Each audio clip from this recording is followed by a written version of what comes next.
Tonight, forged in the depths of the underworld, delivered directly to your gullet. From La Katrina Cafe in Pilsen, Chicago, this is What in the World News Live!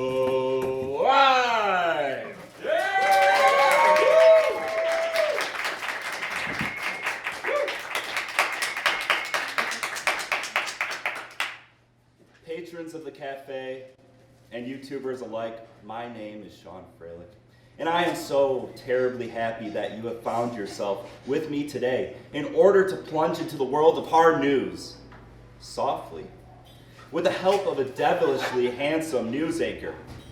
Who am I speaking of? Well, you'll just have to guess who that is. But this man has a knack for biting satire. Spoiler alert, I'm talking about myself, goddammit. I will make you laugh, and you will like it. And you will think about the world around you differently after I update you on its happenings. I know we don't all have time to read the news, or we just find it too depressing. But I do it for a living. And I'm still here. Pinch me. I'm real. If you cut me, do I not bleed? Because of my line of work, I will share with you what has been going down recently. And later in today's show, we'll be talking with Mike Almore, who heads the YMCA Outreach Program. And we'll talk about reaching out to Chicago's youth. And after that, we welcome singer Laura Rogalsky to the stage.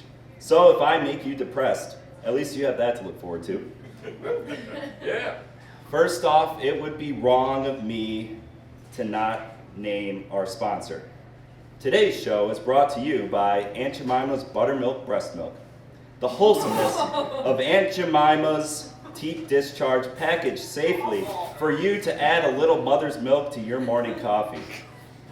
Okay, thanks Aunt Jemima's. It's better than crawling back in the womb.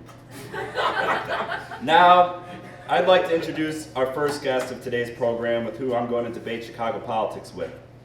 The mayoral elections are next month on February 24th. And I want to give you guys an update on what to expect. Please welcome to the show an old enemy of mine, Potato Pat. Oh, hello everyone. It's so nice to see you. I'm one hot potato, and I'm ready to get down to the nitty-gritty against this jackass here. Excuse me, watch your language, damn it. This is a family show, Pat. Now, let's talk the mayor race. Who are you voting for, Potato Pat? Rahm Emanuel, of course. He deserves a second term. Just look at how much money he's raised. His campaign is over $9 million already. But Pat, don't you think that's because he has a lot of very rich allies? I mean, he's been criticized often for looking out for his buddy rather than the needy. I mean, let's not forget the school and mental health clinic closings. He's earned that money. Ron's opponent, Jesus Troy Garcia, has only earned $1 million so far, and he represents the Chicago Teachers Union. How pathetic that they can only raise chump change. That's the problem, Pat. Schools are underfunded. I know high school graduation rates have gone up under Ron, but what about the plan to expand our preschool program being implemented with banks? Did you know that Goldman Sachs is going to earn $17 million with this program that Rahm agreed to? Why does Goldman Sachs need that money? And why are we taking out a loan? Because bankers are entitled to it. They worked hard. They're providing for children, so they don't deserve those interest rates. What do you think a bank is for? Pat, there's more to life than earning money. And besides, we can easily afford to expand preschool programs without taking loans from the bank. And anyways, we're going to have to pay the banks back. We could save money by avoiding the loans and then spend money on other programs that could help kids, especially poor kids. I'm weary of Ron's connections to the rich and powerful, including our new governor, Bruce Rauner. Shut up, Sean. Why do you care so much about children you don't even know? No wonder Susie McCormick doesn't love you. You're so interested in other people's business. Don't go there, Potato Pat. Did I mention I took Susie out last week? We went to the Red Robin on Michigan Avenue. And in my car, I got to second base. That's right, baby. You motherfucker. I told you to stay away, Potato Pat. She's a screamer, too. You bastard! I'll kill you!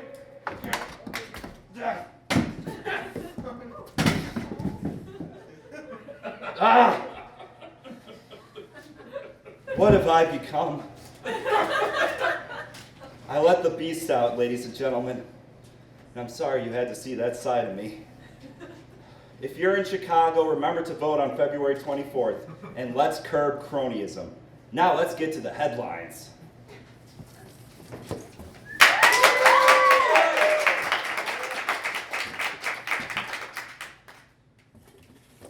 By the great winds of Boreas, it's colder than an emotionally absent mother.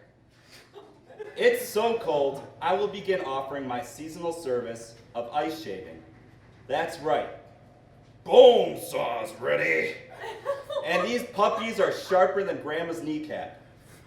Remember to hit us up on the interwebs and apply for Sean Sharpened Nibs Ice Shave so you can get your car cleared and ready in the morning. By the way, the coldest day recorded in Chicago history was in 1985, where with wind chills, the temperatures reached -60. That's from the National Weather Service.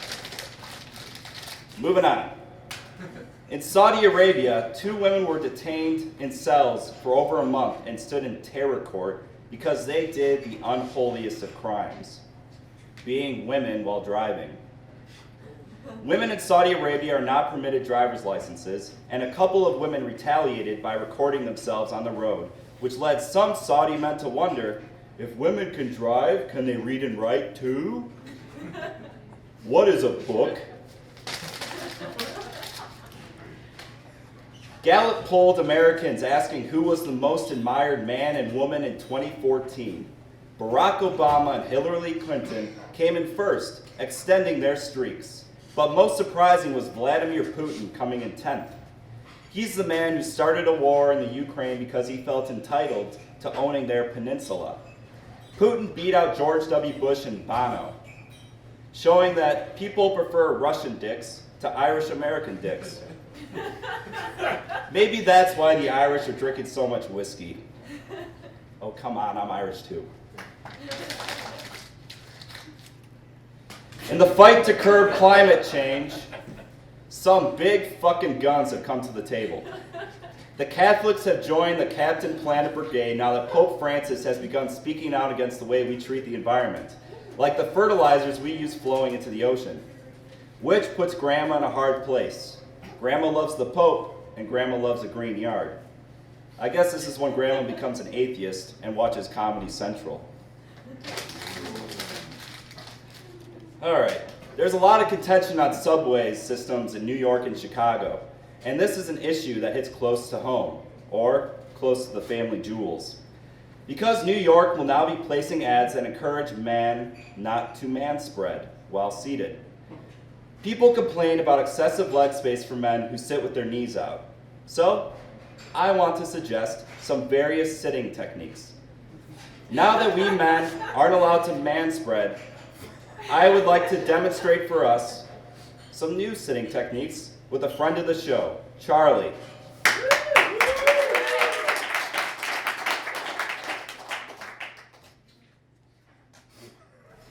First off, Charlie, would you please demonstrate for the audience the man spread? There you go, folks. How are you supposed to sit next to that? I mean, come on now. Okay. Now for the first of the WITW suggestions. There will be the classy Carl. Now he looks ready for a night on the Gold Coast, doesn't he? Then there's the ass cannon.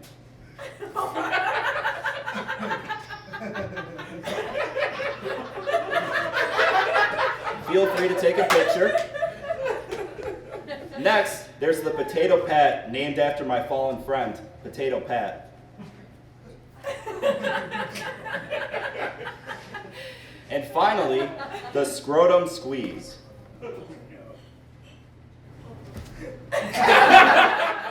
Be careful, you don't want to be popping a tea bag.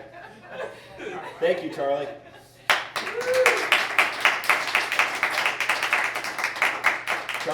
Charlie, thank you.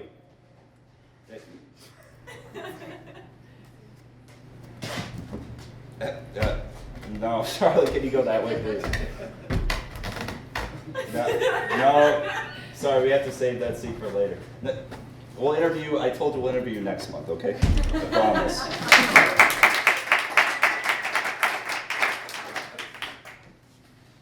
So, 2014 has wrapped up, and wouldn't you know, some records were set. Here's one. 62 million vehicles were recalled, which was the most in our nation's history. Incompetence never looked so American, especially GM, whose faulty ignition switch led to 42 recorded deaths. Okay, automakers, let's see how dumb you could be in 2015. Huzzah! That's our headlines.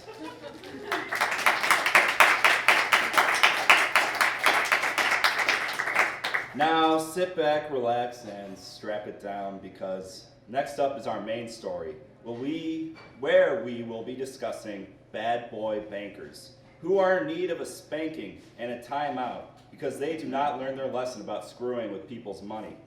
Holy dipshits, Batman. It's time to open the vault and see what bankers are planning this time. Greetings, my fellow grease monkeys. I say that because I assume most of us are hard-working individuals who like to rub a little elbow grease into our wounds and then add salt, because we're toughies. Day in and day out, many Americans are grinding away in kitchens, dog pounds, taquerias, salt mines, or staring at the sun like my now blind cousin Randy. See, no one in my family ever told Randy to not go towards the light as you do in those situations. But like Randy, we all make sacrifices in order to get by in life and earn enough pago to keep the lights on and keep our tum-tums full of TV dinners and Arby's. That's if you're sticking to the Sean Froelich diet, which I do not recommend. Because we spend so many hours of the week working, we would like to trust those who are in charge of keeping an eye on our finances. No, I'm not talking about Sal the barber, my loan shark. I'm talking about the banks. Just this past month, the legislative branch of the United States, which is the Senate and the House, passed a mandatory spending bill, which will fund the government for 2015. On the eve of the Congress spending bill passing, when all the little congressmen and congresswomen were being tucked in by their prostitutes and gigolos, some fuckery was added to the budget. Lobbyists took the opportunity that night before the budget passed to insert something extra.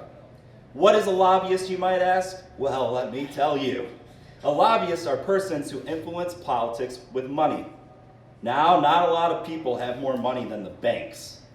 Many people and politicians alike were alarmed when they learned that lobbyists representing Citigroup, one of the 5 major banks in the United States, implanted a law that they failed to pass in 2013, but now have successfully placed into the 2015 budget. Oh, you sneaky fucks! Oh, see, I thought old Sean here was sneaky when I would watch R-rated movies after Mom went to bed. But, this is a new low for sneakiness. This is Mole Man low. This is Jim Carrey doing a sequel to Dumb and Dumber low. This is worse than the time the panda at the Brookfield Zoo was unavailable. Much worse.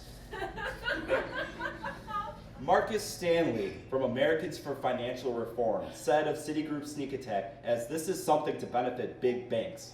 Bottom line. I like bottoms, but not in this case. So here we are again. The banks failed us big time, causing the crisis in 2008, which was the second worst financial crisis in young America's history after the Great Depression. Less than 10 years later, bankers again want to run more free than your mom naked in the mud at Woodstock. Free bird says the banks, and oy vey says Americans. Citigroup itself has a history of laundering money and manipulating the market to their favor. But breaking laws doesn't matter because they just set money aside ahead of time to pay off the courts so they can continue making bad bets. Bankers are too powerful. A gram of weed or a slap to someone's fanny will get you in more trouble than a banker blowing $1 billion of tax money. And that, my fellow Americans, is crooked. And to my loyal audience watching in China, I haven't forgotten you. Zishi Wai. And whoa, Ani. A banker could toss away $6 billion, but if I kick a duck in Garfield Park, I'll be the one in a cell. Now, with the help of elder warlocks, let's open the time portal and the history books a bit and clear up why we had the second worst financial crash in U.S. history back in 2008. Greed is a powerful instrument. It overcomes me like a passion of love when I'm eating Raisinets. But when greed mixed with obliviousness, it led to the housing bubble collapse, hurting millions of families and communities in the ugly process. This happened when banks began promoting mortgages, or loans for a house that appeared to be risk-free. Yeah, just like masturbating in the library is risk-free. Moby Dick is being wrangled in literature and with fists. The thing is, we have set a precedent that there is no punishment for bankers when handling billions of dollars. But these risk-free mortgages attracted many low-income people who believed they were getting a good deal when purchasing a home. At this point in American history, people were spending more money, but the majority of spenders were people lower on the income totem pole. This led banks to naively think that they could give out loans like LSD Larry gives out Molly at a trance show, thinking they'd get paid back. But income started dropping and the debt from loans grew, which stopped people from spending money, and well, the bubble burst and started what became known as the Great Recession. Government has to be held accountable too because they did nothing to curb the accumulation of debt, but instead bailed the banks out to the tune of $700 billion after the collapse. Only one banker was convicted. His name is Kareem Sarojini, who was sentenced to 2.5 years. The lack of top bankers or CEOs being convicted for causing the financial crisis, hurting millions of people's ability to own a home, was part of what inspired the Occupy movement. And you know what? It would have been nice if our leaders learned a lesson or two from this debacle.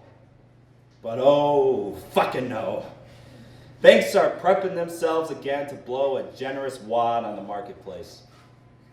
The game is rigged, folks. You see, the average person gets to play mousetrap, while bankers get to play if you give a mouse a cookie. And the answer to that statement is, a banker is going to eat the cookie, even though a cookie is enormously big for a mouse, and he's going to shit on you. And politicians are so covered in bank shit, they're too yellow-bellied to take action. So back to the top of the story. What exactly did Citigroup plant in our 2015 budget? Like the unwanted extra ingredient that ruins your grilled cheese sandwich. In my case, crumbled Oreos. Citigroup planted a dastardly ingredient that will unleash them from any holdbacks to betting money. Banks have successfully killed regulations that would stop them from using government-insured money to make bets on the international market. Meaning, if the banks shit the bed again like they did in 2007, or like I did last night, it will be with our tax money. And if a bailout is needed, we'll be paying the tab like we're on a bad date, which in my life happens 2 or 3 times a week. This Wall Street giveaway, as it is known, will now make risky trades more available to bankers that give a rat's ass about the common Joe. Or because I'm not sexist, the common Joe. We need regulations on banks. Take me, for example. If I didn't instill regulations on myself, I would have contracted type 2 diabetes and every STD known to man, plus 12 STDs not yet known to man. Not only do bankers have a history of being foolish and short-sighted, they also have a history of being sneaky suckers. And no, when I say sneaky suckers, I'm not talking about how my cousin made money under the high school bleachers. No. I am speaking of hedge fund managers, which are basically select investors who are given more range in making risky investments, who have been found in some cases to be banking on insider information from corporations, shedding light on the cutthroat approaches in capitalism. Particular hedge fund managers that have been found to be using insider information have not been prosecuted because our system has a narrow definition that can be easily avoided in court. Basically, bankers could talk their way out of any shenanigan due to a lack of a clear definition of what defines a crime. The usage of insider information doesn't fly in any other arena, but banks have more wealth and power, and that gives them more hall passes. Now, let me tell you why a bank would want to bet money. Bankers play a game on the international market with currency exchanges. They patiently watch the US dollar and how it stands compared to other currencies like the euro or the ruble. What a banker does is trade US dollars for, let's say, euros, and then sells back the euros to whoever needs it, making a profit. So bankers at their best are risk takers, and at their worst, gambling addicts who want more money to gamble at any cost. If I was running the show, I would send these bankers to rehab. They're addicts. Now, allow me to bestow on you, kind audience, an example of what these lack of regulations may look like. Bloomberg in 2012 reported JP Morgan Chase in London lost $6 billion on a bad bet, which to the banks is chump change. But this case became known as the London Whale, because the man who made the bet is Bruno Isco, who became known as the Whale because the bank holdings outgrew and disrupted the market. It's like in high school gym class when they called me Muffin Tops. Because I hoarded the Fruity Pebbles and Fig Newtons in the morning cafeteria, I had excess flesh overhanging my waistband. And like the London Whale, the only trouble that came my way for the excessiveness and addiction was a shame on you. That's right, for losing $6 billion, the Whale received no penalty, but was told he was bad. And that same day, a black guy selling a gram of weed was put behind bars. Here's a quote from law professor Michael Greenberg. Sanctions on banks historically have been what would be for you and me a traffic ticket. And in this case, it was only a warning, not even a traffic ticket. The thing is, the Whale had the balls to fess up to breaking security laws, and he was charged $1 billion, which was only 1/6 of what he had originally lost. Now, when I was doing some research on the buffoonery at banks, I came across an interview with a former managing director who says bankers are being victimized, and there's a general banking witch hunt. Is this for real? I guess bankers have it harder than the rest of us. The man in the interview chose to stay anonymous for some reason, but if I find out who you are, I will find you, and I will give you a wedgie. That's right. People argue that banks have become too large to regulate and manage, and in the interview in which the man chose to stay anonymous, he said that bankers shouldn't be criticized because making bad bets isn't something that can be foreseen. Here's the example he gave, and you're going to like this one. On September 11th, the chance of 2 airplanes hitting the World Trade Center was indistinguishable from 0. Right. Exactly the point. The common person couldn't foresee the crash of the planes coming in New York, but you know who did? The guys driving the fucking plane. You know who's responsible for causing millions to foreclose their homes by making bad bets? Bankers. Ding, ding, fucking ding. You gold coin suckers of cockamamie. Let's stick with the plane metaphor a little longer.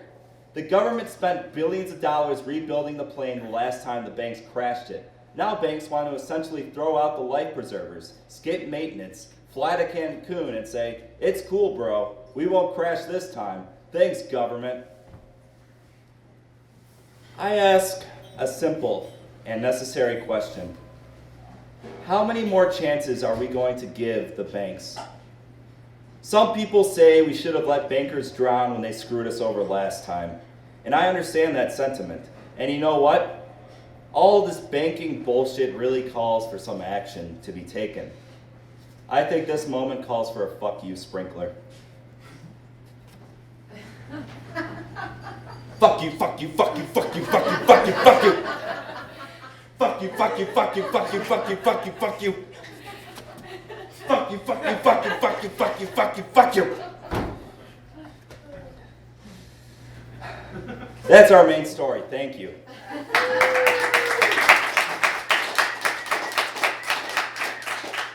Now we're going to transition into Sense or Nonsense, which is a little game we like to play here at WITW, which tests your reality. My reality is filled with depression, but I hope yours is filled with jelly donuts. Now, how this game works is this. I'm going to read a story lead, and you will decide if it's true or false. If true, yell sense. If untrue, yell nonsense. Got it? Of course you do. If you were stupid, you wouldn't be watching this program. So let's jump into our first lead. Sense or nonsense. Bikers in Chicago will be encouraged to participate in February's mass Lakeshore Drive bike ride known as Blue Balled. It will be a community bike ride to raise awareness about depression, especially to those single during Valentine's Day. Nonsense. Although I wish it were sense. Sense or nonsense. Japan still hasn't shaken its reputation for being overly conservative. Case in point, female artist Megumi Igarashi was indicted for a kayak that is based on a 3D molding of her own vagina.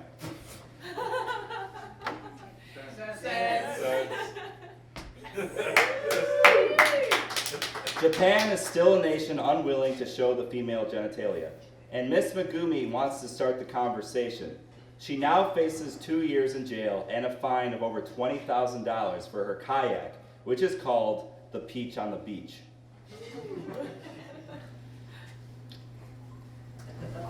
Sense or nonsense? When you think progressive, you think Portland, Oregon. Well, America's favorite hipsters are at it again, now that Samantha Hess has opened the very first cuddle shop, known as Cuddle Up to Me. Sense. Sense! Patrons pay $60 an hour to either cuddle, hold hands, or sit next to another person to help one another be their optimal selves by having basic human needs met. But look out, cuddle kittens. Local peeping Tom, Pervert Pete, was able to get his hands on a VIP pass. Watch your backs. Sense or nonsense? Juggalos are a growing movement that have expanded from trailer parks into more urban spaces. To recognize this ballooning trend, New York has agreed to permit its very first Juggalo parade. Nonsense. If you want to see Faygo splash on pregnant women smoking cigarettes, you'll have to go to northern Wisconsin. That's right, I said it. That or a Kid Rock concert. Sense or nonsense? The president of Argentina recently adopted a Jewish boy as her godson, so that boy would not turn into a werewolf. Oh! According to Argentinian folklore, the seventh son born into a family turns into a creature called El Lobizón. The tradition of the president adopting children came after Argentinians began murdering babies due to fear. The significance of the boy's Jewish faith is due to the 2009 extension, which includes families that weren't Catholic into the tradition. And finally, sense or nonsense? Appearing this month on Chicago Broadway, it's Ebola the Musical. Sing along to modern classics such as My Love for You is Like Having the Runs, and Giddy is a Country, Not a Pet, you dingus. Although there is no musical related to the world's worst Ebola outbreak, ever since Americans realized Ebola isn't a threat in the United States, they have slowly forgotten the outbreak is still ravishing Africa today. Thank you, that's it for Sense or Nonsense. You are a smart audience.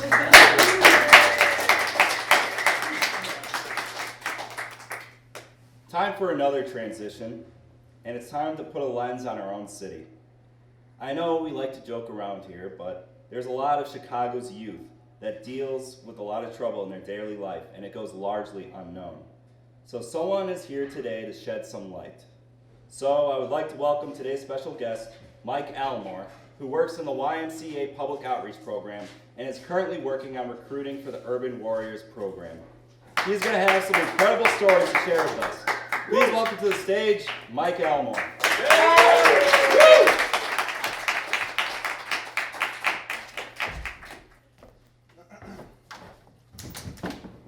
Hey, Mike, thanks Hey, for Sean, being nice here. to meet you. Do you mind if I man spread while we're talking? It's okay Feel with me. better. You're in a good place for that. How's everybody doing? So, Mike, can you tell us a little bit about your history? You touched upon that a little bit when we were on the phone. Right. And you said you had some trouble in your early life growing up. And would you be able to share that and what led you to the YMCA outreach program? Sure. Well, I was born and bred in 18th Street, Pilsen, prior gentrification, since before you guys got here. So it was a lot rougher when I was growing up in here. I started gangbanging at the early age of 13.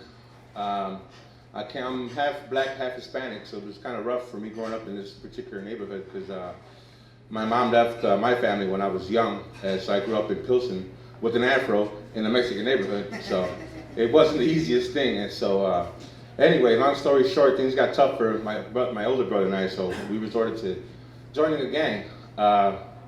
We took comfort in the camaraderie of the streets, running around being knuckleheads or whatever, but at some point it got a little too serious for me, myself. I think I gangbanged for at least a good 6 or 7 years. So one day I was standing not too far from here on a street called Racine. My name's Big Mike. They call me Big Mike, I guess 'cause I got big ears or something, I'm not sure. But anyway, I was leaning on a stop sign, like no bigger than this, and I actually seen 2 bullets bounce off the pole I was leaning on. And I'm a big dude. And they felt like the Matrix, like the bullets were just scanning past my eye and going the other way. At that moment, I decided enough was enough for myself. Quit that night, got my ass whooped to get out, but it was well worth it. Long story short, my little brother ended up following the influences of my brother and I. He became a sociopath, I believe. I think he was a serial killer. I'm not sure. He's dead now, actually. He was on his way to go kill somebody and got killed coming back from shooting.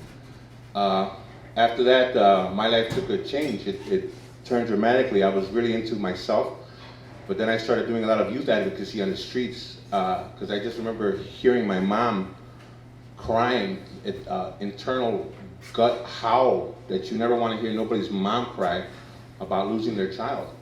And I vowed to myself that if I can prevent any moms crying and howling like that, I'm gonna do whatever I can. So I started hitting the streets, making contacts in different hoods, talking to different gang leaders, approaching them as a father would. I'm a father of 2 myself. I have a daughter she goes to Louisiana.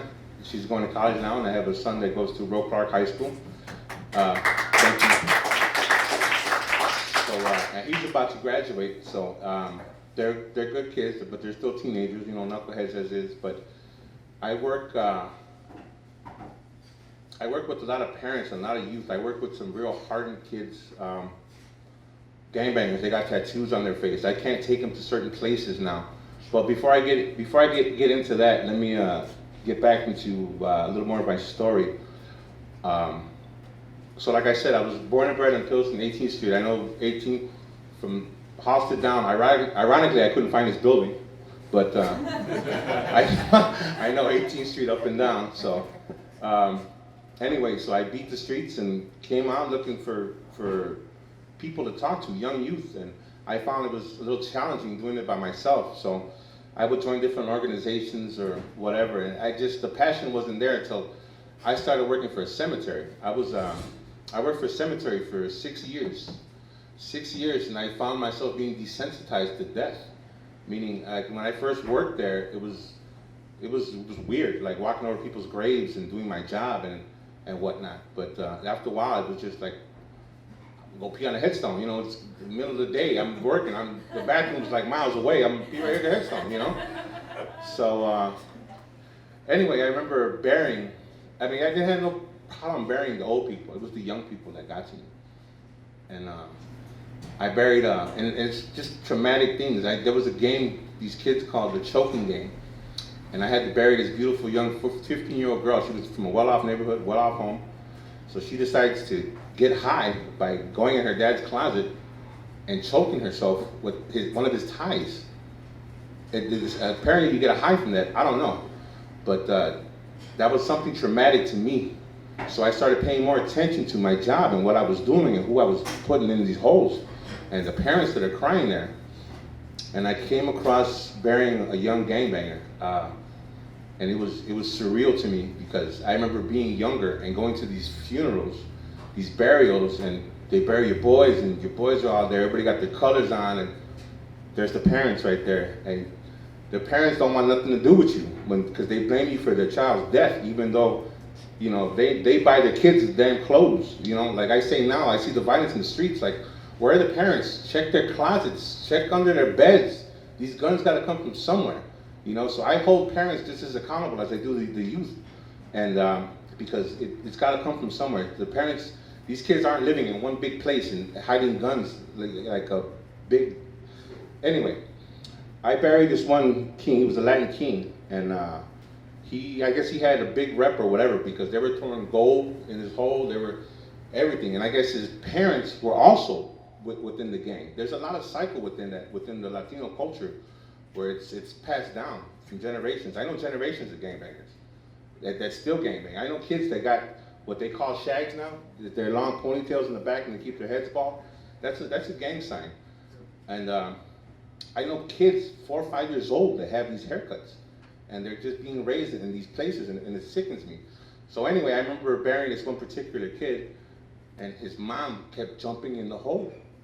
She kept jumping and we kept pulling her out because we had other burials to do. And it was just business for me, but for her, she couldn't, she wanted us to bury her with her son. And that was probably one of my first moments of like, I gotta do something. If I can't save the world, but if I could save one, I'll go to sleep happy, you know? So I can go on and on about this. So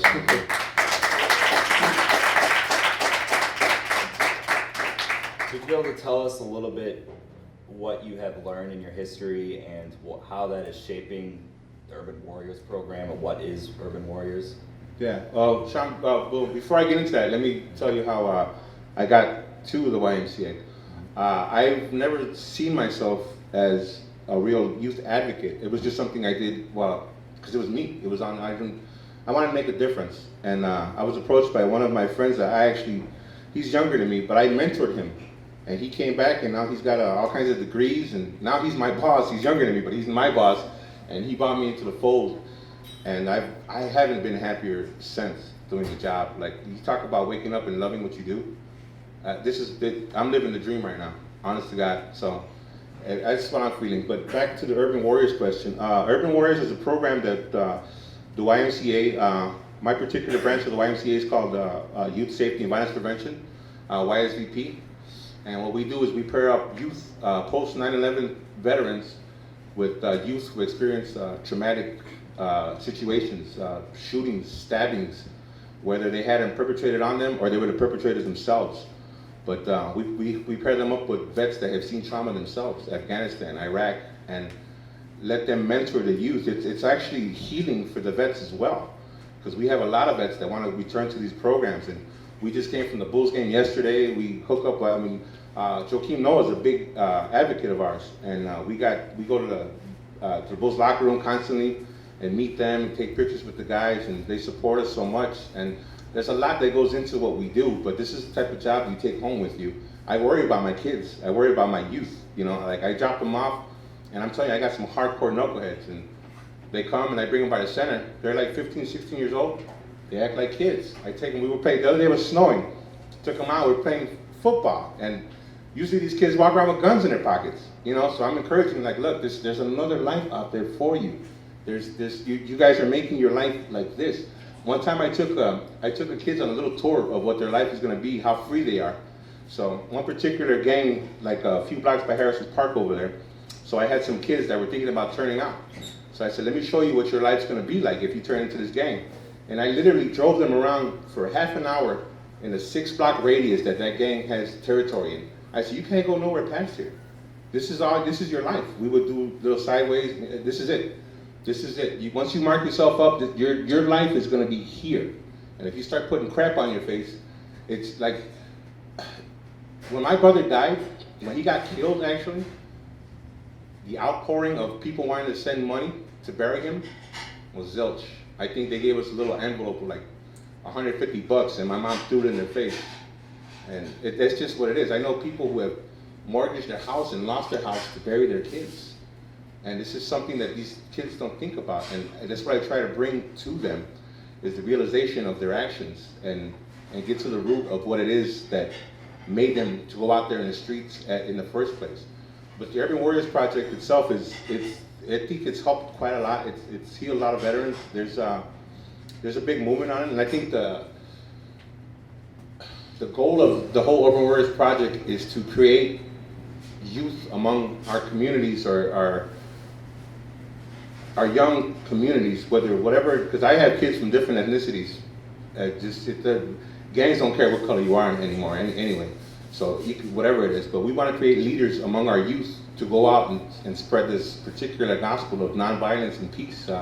We hold peace circles, gatherings. I get together different gangs from different areas. We work with the Chicago Police Department to try to bridge the divide between youth and, the police department and how they're viewed, and just to be able to know that I always tell my kids, when you leave the house, there's 2 laws you got to abide by: the laws of the streets and the laws of the government.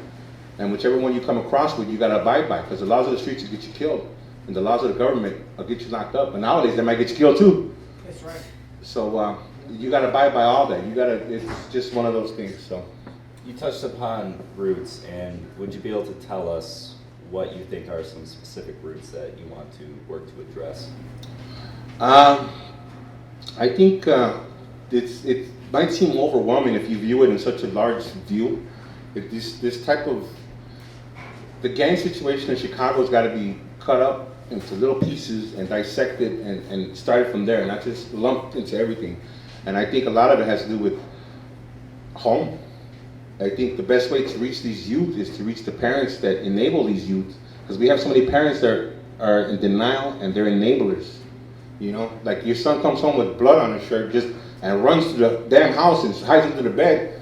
You're gonna ask him what the hell he wants for dinner? No, you're gonna say, what the hell's wrong with you? Why are you bleeding? Why are you running to my house? But that's a constant thing. People come, they mess up, and they'll run to somebody else's house and they'll hide out. There's not enough involvement from our parents or those in charge, yet and still they want to point the finger and say, why is my neighborhood like this? Or why is this going on? Where's the police? And blah, blah. The police are not supposed to be policing or raising our kids. We're supposed to be raising our own children. And that's where I think that we should start at. So tomorrow, I don't know if you know this, but Troy Garcia is going to be here, and he's running for mayor. And he mentioned that one of the ways he wants to take on the problem is to have 1,000 more police officers in the city. And you think that's going to do any good? Aggression is met with aggression, basically, in my eyes. And these kids aren't going to be intimidated by the police. They're just not. As a matter of fact, they're going to take it the wrong way. I mean, what are 1,000 cops going to do? They're not going to be in 1,000 places. They're not omnipresent. It's just told me you could put 15,000 more cops, and they're not going to be able to fill the little crevices and cracks where these kids are going to be at. They know the streets like the back of their hand, and they're sending in rookie cops from Lord knows what neighborhood who do not know the neighborhood. So they don't know where these kids are at, what they're doing. All they're doing is making their numbers bigger to make them feel more powerful, and within that's going to be more intimidation on the youth. And if they're going to send in more cops, these cops should be trained in empathy, as opposed to, just bringing down the hammer.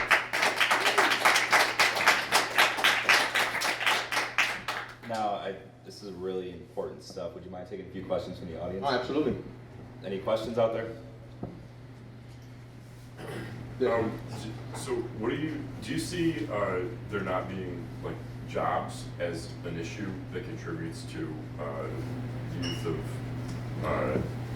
as you're talking about in Pilsen, joining gangs, not seeing a future within Yeah, society? I'd go with the future part. I don't know about so much the jobs because a lot of these kids, we put them in programs for school, GED, high school diplomas, and the ones we do get off the streets, they like it. They like to be back in school. We try to get them back on track because before they get involved with us, they feel lost because the parents feel lost. The parents, they're just like, I don't know what else the hell to do. I moved from 5 different neighborhoods. I sent him to Mexico, and he comes back and it's still the same thing. So the parents just, as they say, they leave it in God's hands. And God's hands got nothing to do with any of this. I tell kids, you're only guaranteed one thing when you're born, and that you're gonna die one day. And everything else in between is up to you.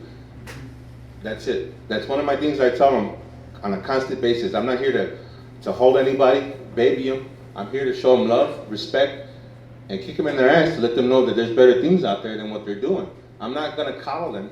I'm gonna keep it real with them. So that's just what it is. So as far as jobs go, I think there is a sense of hopelessness when it comes to college and education, because the bottom line is even though these kids are doing what they're doing or living where they live or how they live, the underlying realization is that life is better with the college degree, or that's the, you know, the social view of everything. You gotta have a college degree to have the good stuff or whatever.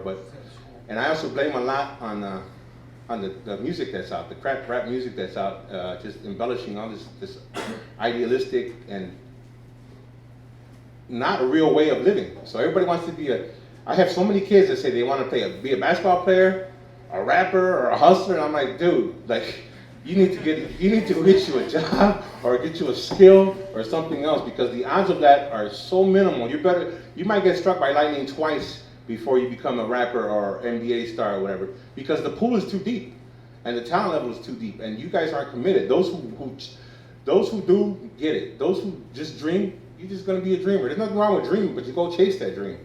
So I hope I answered your question. Any other questions out there in the back? I feel like relationships between cops and the community is often pretty tense. How does like the Urban Warriors work with police officers to create like positive relationships between the police officers in the community and the youth? Well, those in uniform have a level of respect for each other as it is, and especially if you're a vet. Combat veterans get a lot of respect, a lot of mad love. People just, you know, they hear you served, and you get a lot of props. And the police department respects that as it is. But the thing is, we have a different program called Bridging the Divide, where we actually work with police commanders from different districts, and we actually have circle conversations where they might get heated, where some of our youth question them, like, look, like I've had youth in these circles where they tell the cops, you pulled me over last week, asshole. Like, I wasn't even doing nothing. Like, well, why'd I pull you over? It's because I was walking like with 6 of my friends, and you pulled us over and you were acting like dicks with us. And the cop was like, well, you shouldn't have been with so many guys. So that was his answer. But that was unacceptable for the youth. He didn't like that answer. He's like, we just came from playing basketball. So there is a discrepancy. There is no, I believe one of the things that we're trying to work with the police department is empathy towards the youth and understanding and reaching them, as opposed to judging them, because we're judging the police department just as much as they're judging us.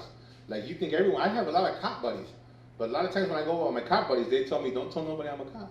Just like you leave the United States, you're like, I'm from Canada, you know, like,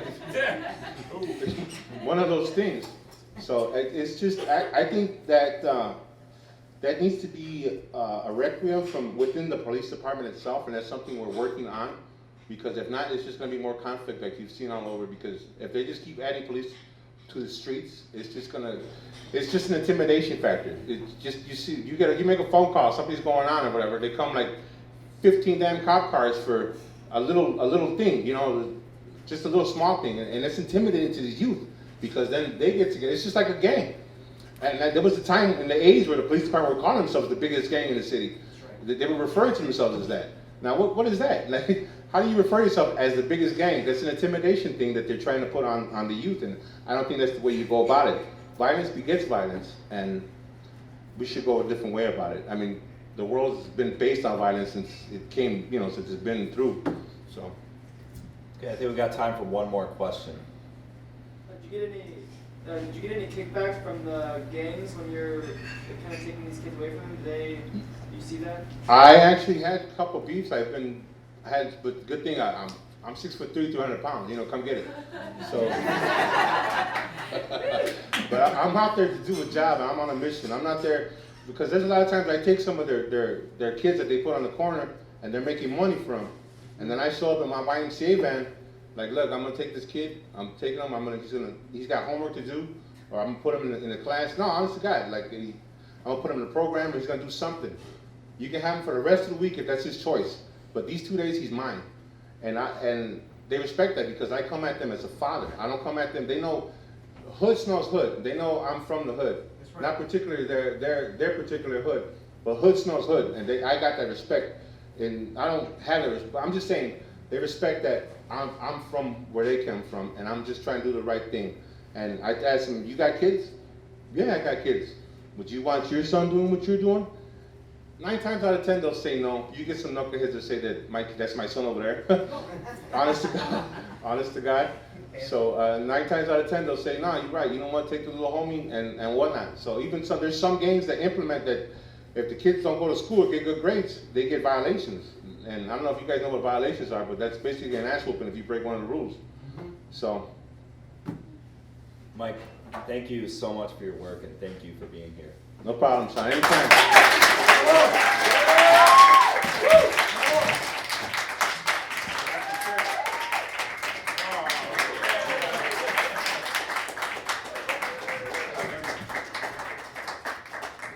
Okay, guys, we're going to take a quick breather, and then we're going to do a few songs from Laura Rogalsky.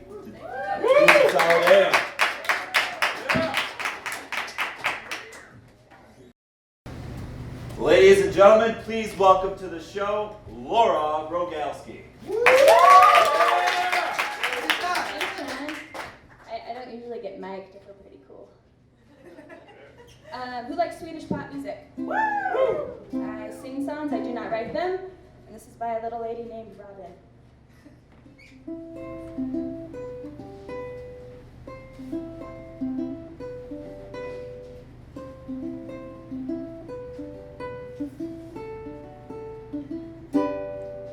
Call your girlfriend. I think it's time you talk. Give your reasons. Say it's not her fault. But you just met somebody new. Tell her not to get upset, second guessing everything you said and done. When she gets upset, tell her I ain't never been to no one. Yeah, you tell her that the only way her heart will mend is when she learns to love again. Won't make sense right now, but she's still a friend. And you let her down easy. Call your girlfriend. I think it's time you talk. Give your reason. Say it's not her fault. But you just met somebody new. Don't you tell her how I gave you something that you never even knew you missed. Don't even try to explain how it's up to do when you kiss. Then you tell her that the only way her heart will mend is when she lets you love again. And it won't make sense right now, but you're still a friend. And you let her down easy. Call your girlfriend. I think it's time you talked. Give your reasons. Say it's not her fault. But you just got somebody new. Thank you. I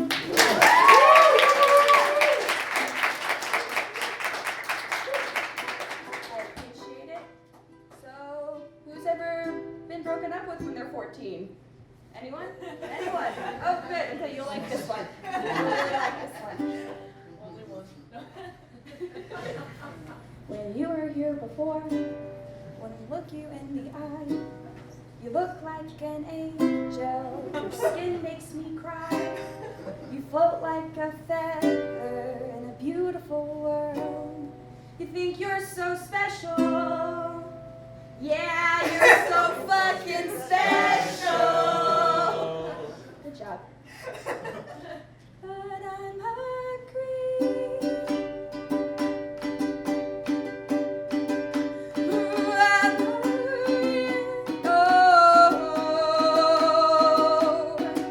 What the hell am I doing here? I don't belong here. My pants are very slippery, sorry.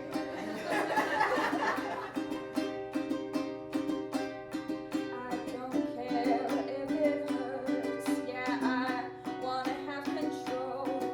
I want a perfect body and I want a perfect soul, and I want you to notice when I'm not around. Oh, you think you're so special. Oh, I wish I was special, but I'm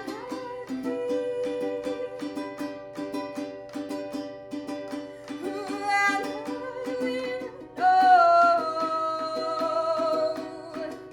What the hell am I doing here? I don't belong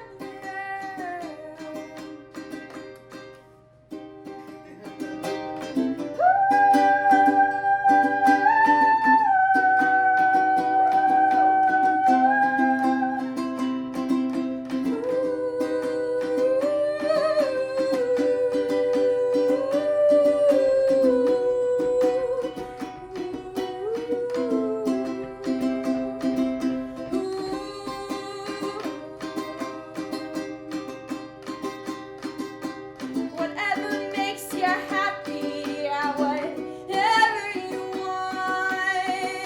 Oh, you're so fucking special. I wish I was special, but I'm a creep.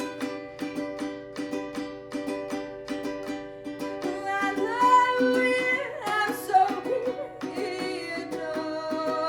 What the hell am I doing here? I don't belong here.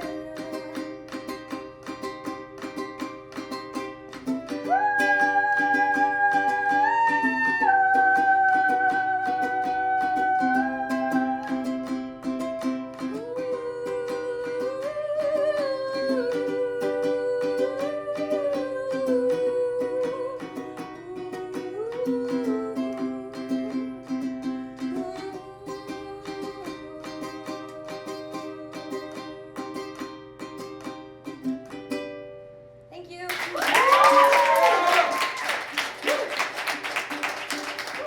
how I was gonna make it the first time I've been mic'd and I just did it. I don't know. This is my last one. Thank you so much for being so kind. Thank you again, Sean, for having me. And this is another Swedish pop song. I have one niche. But I hope you like it. And if you know the words, please sing along. Oh, talking away out of nowhere. I'm to say, I'll say it anyway. Today's not my day to find you. I'm shying away. I'll be coming for your love, okay? Take on me. Take me on. I'll be gone.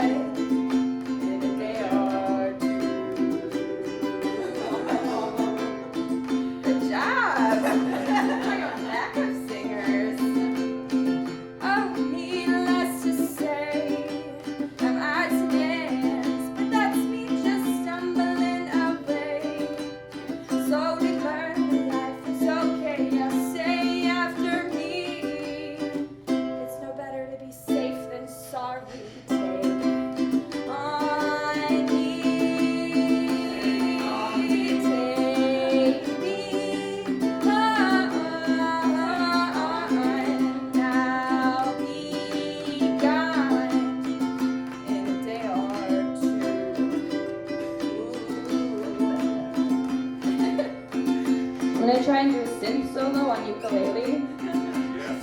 This is not a synth. I don't know if you guys figured that out by now.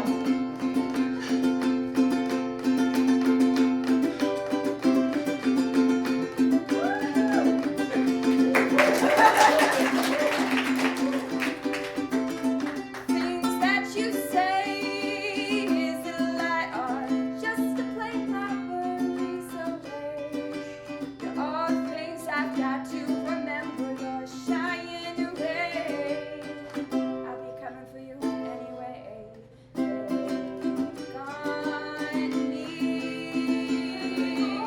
take me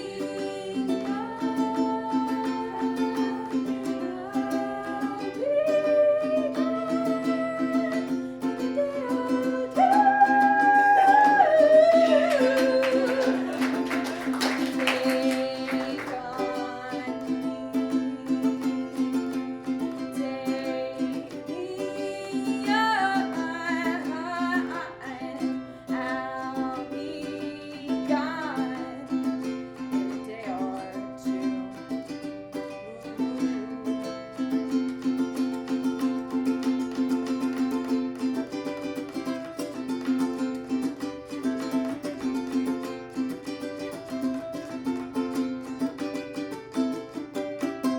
Thank you.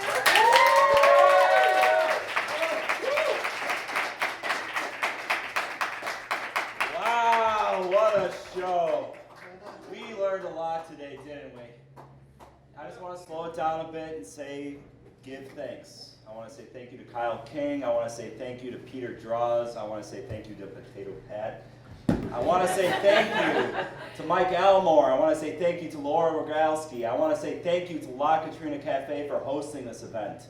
I want to give a shout out to Medill Northwestern. And finally, I want to thank you for watching. Stay curious, Chicago. Good night.